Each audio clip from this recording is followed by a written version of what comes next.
Hello dear students, welcome back. Let's learn maths. Name of our chapter is Understanding Elementary Shapes. Part 8, Chapter 5th, Exercise 5.3 and 5.4. देखो सबसे पहले हम exercise 5.3 देखते हैं। 5.3 में first question दिया हुआ है मैच द फॉलोइंग। ठीक है, मैच द फॉलोइंग का फर्स्ट पार्ट आता है स्ट्रेट एंगल। स्ट्रेट एंगल जो होगा वो क्या होगा, हाफ ऑफ अ रेवोल्यूशन, मतलब एक चक्कर का क्या होगा, आधा होगा। हाफ मतलब होता है 180 डिग्री, पूरा कंप्लीट रेवोल्यूशन 360 डिग्री का होता है, तो 360 का हाफ कितना हो जाएगा, 180 डिग्री। तो ये क्या होगा, half of a revolution. Right angle क्या होता है, 1/4 ऑफ अ रेवोल्यूशन। ठीक है, देखो पूरा जो चक्कर है वो कितने डिग्री का होता है, 360 डिग्री का होता है। ठीक है, 360 को डिवाइड करेंगे हम 4 से, तो हमारे पास कितना आएगा, 90 डिग्री आएगा। ठीक है, तो ये जो 90 डिग्री है ये हमारे पास 1/4 हो जाएगा of a revolution. Acute angle जो है वो लेस देन 1/4 होता है। लेस देन 1/4 मतलब होता है लेस देन 90 डिग्री होते हैं of a revolution. Obtuse angle जो है बिटवीन 90 डिग्री, 1/4 मतलब 90 डिग्री एंड हाफ मतलब 180 डिग्री ऑफ अ रेवोल्यूशन। मतलब ये क्या करते हैं, 90 डिग्री एंड 180 डिग्री के बीच में क्या करते हैं, लाई करते हैं। रिफ्लेक्स एंगल जो है more than half of a revolution. More than half मतलब क्या होता है, 180 डिग्री। तो रिफ्लेक्स एंगल जो है वो 180 डिग्री से क्या होते हैं, ज्यादा होते हैं, और 360 डिग्री से क्या होते हैं, कम होते हैं। ठीक है, तो अब हमारा आता है question number second. Question number second में देखेंगे, classify each one of the following angles as right, straight, acute, obtuse और रिफ्लेक्स। मुझे क्या करना है, इसमें एंगल्स दिए हुए हैं और एंगल को क्लासीफाई करना है। राइट में, स्ट्रेट में, एक्यूट एंगल बताना है, ऑब्ट्यूज एंगल बताना है और क्या बताना है, रिफ्लेक्स एंगल बताना है। ठीक है, तो सबसे पहले देखेंगे फर्स्ट वाला जो एंगल है वो देखो, ये हमारे पास बिल्कुल स्ट्रेट लाइन है।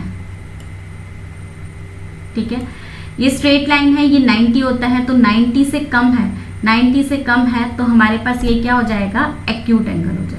ठीक है, अब इधर देखेंगे हम यहाँ पे कि ये बिल्कुल स्ट्रेट लाइन है। ठीक है, ये सीधी लाइन है। ठीक है, ये 90 है, ये 90 से क्या है, ज्यादा है, 90 से ज्यादा है, तो ये क्या हो जाएगा, ऑब्ट्यूज एंगल हो जाएगा। ठीक है, ये बिल्कुल स्ट्रेट लाइन है, ये बिल्कुल स्ट्रेट लाइन है, और स्ट्रेट लाइन पे एंगल कितने डिग्री का बनता है, ये देखो, ये यहां से बिल्कुल सीधी लाइन है और ये ऐसे है, तो ये एंगल कितने डिग्री का है, 90 डिग्री का, और 90 डिग्री का है तो क्या हो जाएगा, राइट एंगल। ठीक है, यहां से हम देखेंगे ये एंगल, इस लाइन को ड्रॉ करो स्ट्रेट, इस लाइन को मैंने सीधा ड्रॉ कर दिया, तो ये क्या बन गया, 180 डिग्री। ये इतना सा तो 180 डिग्री है, और ये मोर देन 180 डिग्री है। मोर देन 180 डिग्री है तो क्या हो जाएगा, रिफ्लेक्स एंगल हो जाएगा। ठीक है, ये देखेंगे, ये हमारे पास क्या है, स्ट्रेट लाइन है, ये बिल्कुल सीधी लाइन है। स्ट्रेट लाइन है तो ये एंगल कितने डिग्री का है, 180 डिग्री का है। बिल्कुल सीधी लाइन पे एंगल कितने डिग्री का बनता है, 180 डिग्री का बनता है, तो ये क्या हो जाएगा, स्ट्रेट एंगल। ठीक है, इस फिगर को देखेंगे, यहाँ से ये हमारे पास क्या दिया हुआ है, 90 डिग्री, और ये हमें दिया हुआ है 90 डिग्री। ये 90 से क्या है, लेस है, 90 से लेस है, और ये एंगल भी क्या है, 90 से लेस है। ये दोनों 90 डिग्री से लेस है तो क्या हो जाएगा, एक्यूट एंगल। ठीक है, तो बच्चों ये हमारी जो एक्सरसाइज 5.3 थी उसका क्वेश्चन नंबर 1 और क्वेश्चन नंबर 2 हमने कर लिया है। ठीक है, अब हम एक्सरसाइज 5.4 करेंगे। 5.4 का फर्स्ट क्वेश्चन दिया हुआ है, what is the measure of, first है a right angle. Right angle कितने डिग्री का होता है, 90 डिग्री का। सेकंड है a straight angle. Straight angle कितने डिग्री का होता है, 180 डिग्री का। से ट्रू और फॉल्स, हमें ट्रू और फॉल्स बताना है सेकंड में। सेकंड का फर्स्ट पार्ट देखेंगे, A the measure of an acute angle less than 90 degree. क्या एक्यूट एंगल का मेजरमेंट लेस देन 90 डिग्री होता है, यस, ये स्टेटमेंट क्या है, ट्रू है। B the measure of an obtuse angle less than 90 degree. नहीं, ऑब्ट्यूज एंगल जो क्या होते हैं 90 डिग्री से क्या होते हैं, बड़े होते हैं, और 180 डिग्री से क्या होते हैं, छोटे होते हैं। ठीक है, तो ये स्टेटमेंट क्या है, फॉल्स है। See the measure of a reflex angle greater than 180 degree. क्या रिफ्लेक्स एंगल का मेजरमेंट ग्रेटर देन होता है 180 डिग्री से? यस, ये स्टेटमेंट क्या है, ट्रू है। The measure of one complete revolution, एक कंप्लीट जो आप चक्कर लगाते हो उसका मेजरमेंट 360 डिग्री होता है। यस, ये भी क्या है, ट्रू है। E if the measurement of angle A, angle A का मेजरमेंट 53 डिग्री है, एंगल बी का मेजरमेंट कितना है, 35 डिग्री है। ठीक है, तो क्या एंगल ए बड़ा है एंगल बी से? तो ये स्टेटमेंट क्या है, ट्रू है कि एंगल ए जो है वो हमारे पास बड़ा है किससे, एंगल बी से। अब आता है third, right down the measure of. मुझे क्या लिखना है, मेजरमेंट लिखना है। फर्स्ट दिया हुआ है सम एक्यूट एंगल्स, तो एक्यूट एंगल्स के 90 से लेस देन 90 से कोई भी मेजरमेंट हम लिख सकते हैं। ठीक है, जरूरी नहीं है, मैंने यहाँ पे 53 डिग्री 67 डिग्री लिखा है, आप कुछ भी लिख सकते हो। ठीक है, तो सम एक्यूट एंगल्स कौन से हो जाएंगे, 53 डिग्री हो गया, 67 डिग्री हो गया। ठीक है, बी आता है सम ऑब्ट्यूज एंगल्स। ऑब्ट्यूज एंगल 90 से तो क्या होते हैं, बड़े होते हैं, और 180 से क्या होते हैं, छोटे होते हैं। ठीक है, तो इसमें हम इनके बीच में कुछ भी ले सकते हैं। तो ये हमारे पास आ जाएगा 120 डिग्री और ये हो जाएगा 168 डिग्री। आप कोई और भी ऑब्ट्यूज एंगल लिख सकते हो।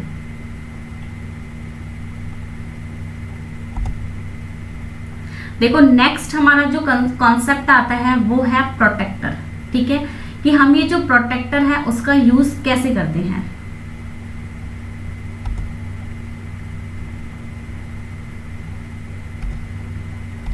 देखो ये हमारा प्रोटेक्टर है। ठीक है, प्रोटेक्टर में हम बात करते हैं तो ये हमारे पास क्या है, 90 डिग्री है। ठीक है, इसमें हमारे पास 0 से लेके 10, 20, 30, 40, 50, 60, 70, 80, 90, 100, 110 इस तरह से दिया हुआ है। ठीक है, ऊपर यहाँ वापस 0 से स्टार्ट है, 0, 10, 20, 30, 40, 50, 60 ऐसे। ठीक है, अब देखो ये दो हमारे पास वैल्यू अलग अलग दी हुई है। तो ये दो अलग अलग वैल्यू कैसे है कि जब हमारे पास ये जो स्ट्रेट लाइन है, ये बिल्कुल मेरे पास सीधी लाइन है, जब मैं क्या करूंगी, इस प्रोटेक्टर को इस पॉइंट पे लिखूंगी, इस पे रखूंगी, तो ये जो लाइन है ना, ये वाली लाइन इस लाइन के ऊपर आनी चाहिए। इस लाइन पे क्या करनी चाहिए, ओवरलैप करनी चाहिए। ठीक है, जब इस लाइन पे ओवरलैप करेगी, ठीक है, इस पॉइंट पे जब हम रखेंगे तो हम हमेशा क्या करते हैं, इस पॉइंट पे जब हम रखते हैं तो हमेशा क्या करते हैं, ऊपर वाली वैल्यू देखते हैं। कौन सी वाली वैल्यू देखते हैं, ऊपर वाली वैल्यू देखते हैं। ठीक है, जब इस पॉइंट पे यहाँ रखेंगे, मतलब कि जब हम लेफ्ट हैंड साइड में रखेंगे तो लेफ्ट साइड में तो हम क्या करेंगे, हमेशा ऊपर वाली वैल्यू को क्या करेंगे, कंसिडर करेंगे। ठीक है, लेफ्ट साइड में तो हमेशा कौन सी वैल्यू आएगी, ऊपर वाली वैल्यू आएगी। ठीक है, जब हम राइट साइड में कंसिडर करेंगे, ठीक है, ये हमारी राइट साइड है, राइट साइड में जब हम लेके चलेंगे तो हम क्या लेंगे, लोअर वाली वैल्यू। ठीक है, तो राइट साइड में हमारे पास क्या आ जाएगा, लोअर, नीचे जो वैल्यू लिखी हुई है वो हमारे पास आएगी राइट साइड में। ठीक है, तो अब देखो यहाँ से जब हम लेफ्ट साइड में पॉइंट लेके चल रहे हैं, लेफ्ट साइड में हमें एंगल बनाना है तो हम हमेशा ऊपर वाली वैल्यू लेके चलेंगे, और यदि मुझे राइट साइड में एंगल बनाना है तो मैं कौन सी वाली वैल्यू लेके चलूंगा, लोअर वाली। ठीक है, ये लोअर वाली वैल्यू हमें लेके चलनी है। ठीक है, अब देखो यहाँ से ये हमारा क्या है, ये प्रोटेक्टर जो है वो किस लिए मेजर करने के लिए आता है, एंगल को मेजर करने के लिए आता है। ठीक है, ये 90 डिग्री होता है, 90 डिग्री पे बिल्कुल स्ट्रेट लाइन बनती है। इधर देखेंगे जैसे ये 20 है और ये 30 है, तो ये वाली जो लाइन है ना, ये किसको रिप्रेजेंट करेगी, 25 को। ठीक है, इसी तरह से ये 30 है, तो ये जो लाइन है ना, ये वाली लाइन किसको रिप्रेजेंट करेगी, 35 को। ये किसको करेगी, 45 को। ये किसको करेगी, 55 को। ठीक है, जैसे 1, 2, 3, 4 ये 5th लाइन है, इसमें क्या होता है, 50 और 60 का क्या होता है, आधा हो जाता है, इट मीन्स 55 डिग्री हो जाता है। ठीक है, अब इस प्रोटेक्टर का हमें क्या करना है, यूज करना है। ठीक है, हमें ये याद रखना है कि जब हम जो नीचे जो रे लेके चलेंगे ना, उस पे ये वाली लाइन जो है वो कोइंसाइड करनी चाहिए।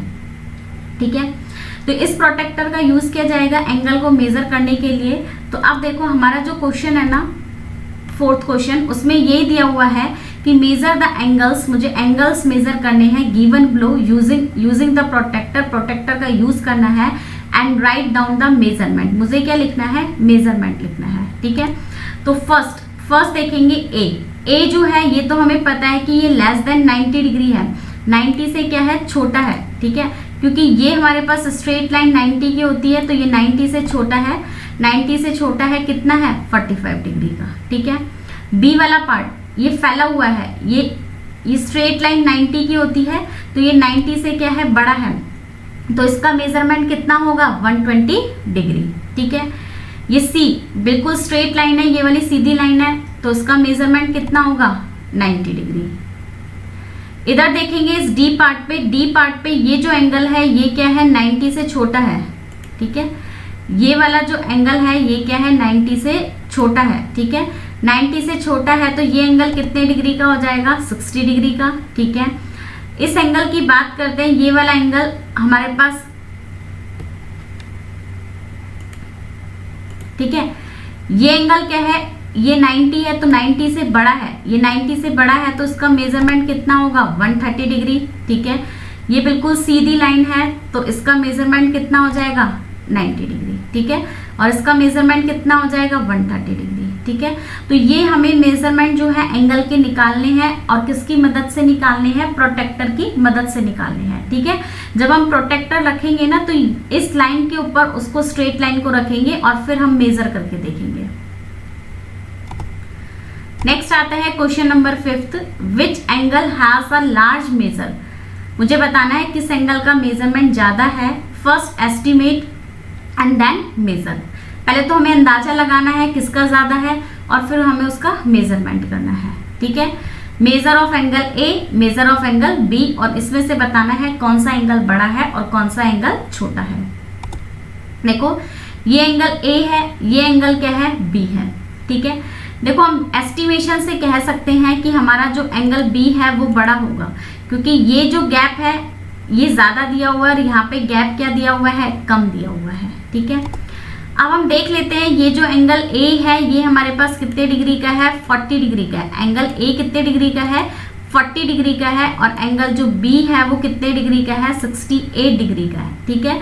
तो इसका मतलब angle B has large measure than angle A, कि एंगल बी का जो मेजरमेंट होता है वो एंगल ए से क्या होगा, लार्ज होगा। C, sixth part, from these two angles which has a larger measure, बताना इन दोनों एंगल में से किसका मेजरमेंट ज्यादा है, एस्टिमेट लगभग अंदाजा लगाना है, and then confirm by measuring them, और फिर मुझे कंफर्म करना है मेजर करके, ठीक है। तो देखो यहाँ से ये जो डिस्टेंस है, ये वाला जो गैप है यहाँ पे कम दिया हुआ है और यहाँ पे क्या है, गैप ज्यादा है। गैप ज्यादा है तो इट मीन्स एंगल की वैल्यू ज्यादा होगी, या गैप कम है तो एंगल की वैल्यू क्या होगी, कम होगी, ठीक है।